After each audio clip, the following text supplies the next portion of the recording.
So, for example, let's say that you don't have enough money, your bills are piling up, you're really feeling worried, which is your emotional indicator that you're focused differently than the source within you is focused. But let's say, and it is perfectly logical, you're experiencing a financial shortage and you are worried. So that's how you're standing in your physical body. Well, every time you focus upon this shortage, this problem of shortage, you are creating an equivalent solution. And your inner being is holding steady to the vibration of the solution.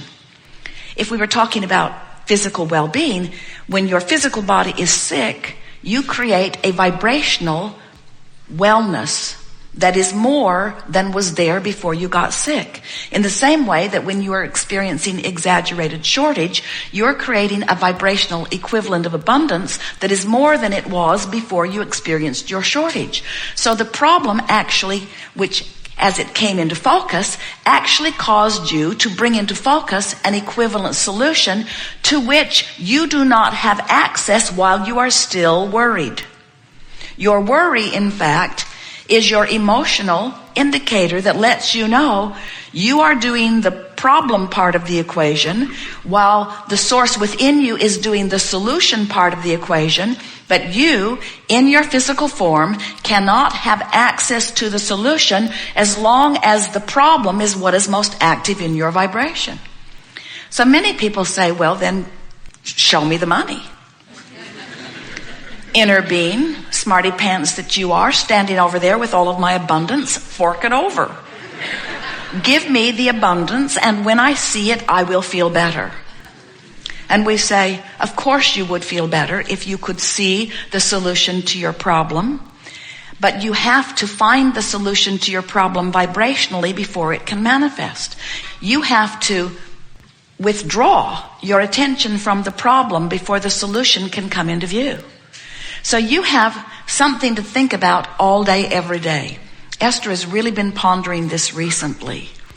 How much attention to the problem does this particular creative experience deserve? Because there is a tipping point. In other words, of course, poking around on the problem, living life, you came to do that. You came to expand the universe by knowing what you don't want and knowing what you do want.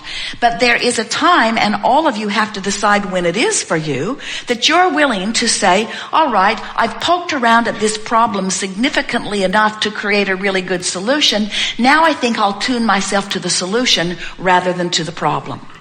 And the answer to when that is simply this.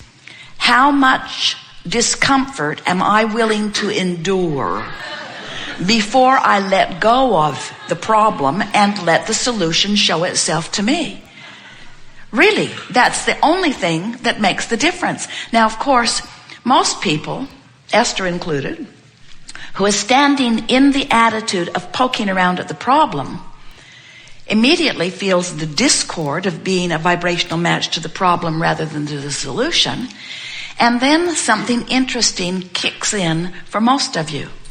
Because you now don't feel good, it feels like you should explain why you don't feel good and how bad it is that you don't feel good and whose fault it is that you don't feel good. In other words, you begin to justify your discordant relationship with who you are by hammering longer at what's wrong with this. Esther, over the years, has said things to us such as, well, it's true, as if that is any kind of criteria to use. In other words, it's true, this thing I'm using to make myself miserable and keep myself from the solution that I have already created. And we say, no one is questioning the truth of these things because you can't focus upon anything for very long without making it true. That's a terrible criteria. It's true. It's true. And so I focus on it. We say, cancer's true. Do you want some? Plundering, rapes, murder, all true. You want some of that? If you focus upon those things just because they are true, you open yourself to all kinds of things unwanted as well as wanted. We think a different criteria is in order. So rather than saying it's true, why not ask yourself, how does it feel? How does it feel? Because sometimes you can poke around on what you consider to be a problem and it feels interesting. And we want to say to you, we've never said it to you before, that if you are poking in the direction of what feels like a problem and it feels interesting, you're still in the vortex.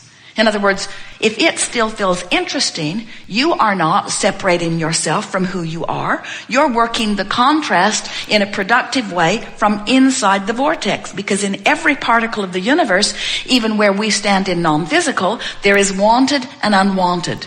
The difference between where we stand is that the differentiation between our wanted and our unwanted is so slight you could not from your physical platform even perceive it. So really, what we're wanting you to sort of come to an awareness of today, in the time that we are together, is how much grief am I willing to endure for the sake of expansion? And if we were standing in your physical shoes, we would say none.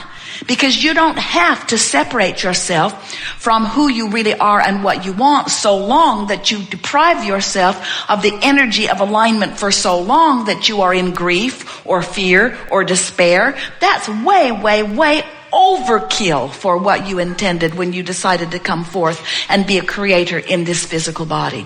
Are you understanding what we're getting at?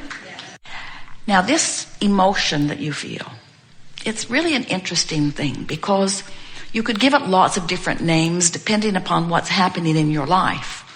But one label would suit it just as well, and that is, it is discernment. It is an indicator of alignment or not. You see, who you really are is someone who, through life, has come to know only love. That's what source is. So when you find a reason to hate, no matter how justified it seems in your physical standards, as you stack everybody up and say these are desired behaviors and these are undesired behaviors, we know there are some very, very undesirable behaviors around you on your planet. And it seems logical from your physical format to sort them into piles and to condemn the most undesirable of them. But what happens in the first or last time that you attempted that is that as you proclaim something unwanted, undesirable, and you feel your hatred or your malice or your fear about it, that emotion that you are feeling is not an indication of the degree of badness of your object of attention. It is something so much simpler than that. It is your indicator of your personal, internal disagreement with your own source. Because source, whether you like it or not, loves those that you hate. Esther said to us, Abraham, come on.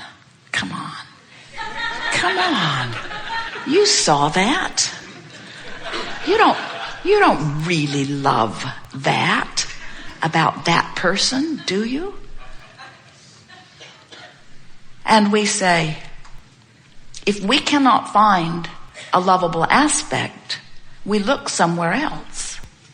In other words, we do not stand in a place of pushing against. And the larger part of you does not stand in a place of pushing against. So when you decide that you are going to utilize your emotional guidance system, what you're actually saying is, all right, I get it. I was non-physical energy. I came into this body as an extension of non-physical energy, of source energy, of that which man calls God, for the very express purpose of sifting through variety in order to inspire myself to an awareness of further expansion. Is that right? We say, yes, that's exactly right. And then you say, all right, so I'm in my physical body. I'm sorting through the contrast. I know what I don't want. I give birth to what I do want, but I can't easily focus on what I do want because it's a new vibration. Is that right? That's right. And it's easier for me to focus upon what I don't want because I do that more often. We say, that's right. But right there, you have the ability to lean in the direction of what you do want. And here is the best reason that we can ever give you for deciding to do that. You can't feel good otherwise. And the reason you can't feel good is because your life caused the larger part of you. Remember, that's us. That's where we come in. Your life in your physical body caused expansion of source. And source stands, the larger part of you, holding steady to that newfound place that you have carved out, calling you into alignment. And as you move in the direction of that alignment, as you move into this vortex of creation, you feel better and better and better. But if you hold yourself out there beating the drum of the problem, you feel worse and worse and worse. And the reason you feel bad is not because of the problem. The reason you feel bad is because you're depriving yourself of the energy of you. You are the creator of you, you see. And that really is the message of law of attraction. You have come into this body and you are expanding like crazy. And you have created a new and improved version of you. You are the creator of you. You in relationship to prosperity, and you in relationship to vitality, and you in relationship to clarity, and you in relationship to your lovers, you in relationship to all relationships. You have created you in relationship to how you live and where you live and what your lifestyle is. You have created the new and improved version of you, and you've got to be up to speed with it, or you will deprive yourself of the expansion that you have already carved out. And it is your own personal deprivation depriving you of you that equals 100% of all negative emotion that you feel. Don't you love knowing that? Some of you have been listening to us for a while, and we want to say to you that we think that you have done enough poking around in the contrast of your life experience to keep yourself happily busy in the manifestation for 20 or 30 lifetimes. We really do not think that you really owe anything to anybody and that you need to torture yourself into expansion. But we also want to say to you that we are not ready to state, nor will we ever be ready to state, that negative emotion is a bad thing, because it isn't. Negative emotion is your guidance system that lets you know that you are in this moment deviating from what? Deviating from the source? Yeah. Deviating from what you want? Yeah. Deviating from the solution while you cling to the problem? Yes. Deviating from the answer while you ramp up the question more? Yes. But the true deviation that we want you to be aware of is deviating from the expanded version of you. It's like life has caused you to vibrationally move forward into this vortex, and we'll talk more about what this vortex thing is, into this vortex. But you, for reasons of your own, and usually only intimately known by you, for reasons of your own, you are choosing to hold yourself back from the expanded version of you. And we want to proclaim in a way that you will always remember that every negative emotion that you feel, no matter how great or slight it seems in the moment that you are feeling it, every negative emotion means the same thing. You expanded, but you in your physical body aren't going with the expansion, not right now anyway. And the reason you're not going is usually because you'd rather be right than feel good. Because you've been sifting through all of the details of life, you've come to the conclusions of what you think's appropriate, and so you're standing in defiance of who you are as you proclaim the rightness of your malice against this unwanted stuff. And we want to say, and we think this is a good time to say it, you live in a universe that is attraction-based, which means there is no such thing as exclusion, which means when you shout no at it, it thinks you're saying yes. When you shout no, go away from me, unwanted person, unwanted experience, unwanted thought, unwanted whatever it is, get away from me. What you're actually vibrationally saying is, come to me by the attention that I'm giving to you. Because there is no word that proclaims come and go. There's only attention which always proclaims come. So if you say, I don't want that, you have to know that there is something that you do want that's formulating. coming to that discernment early on and turning your attention to what is wanted.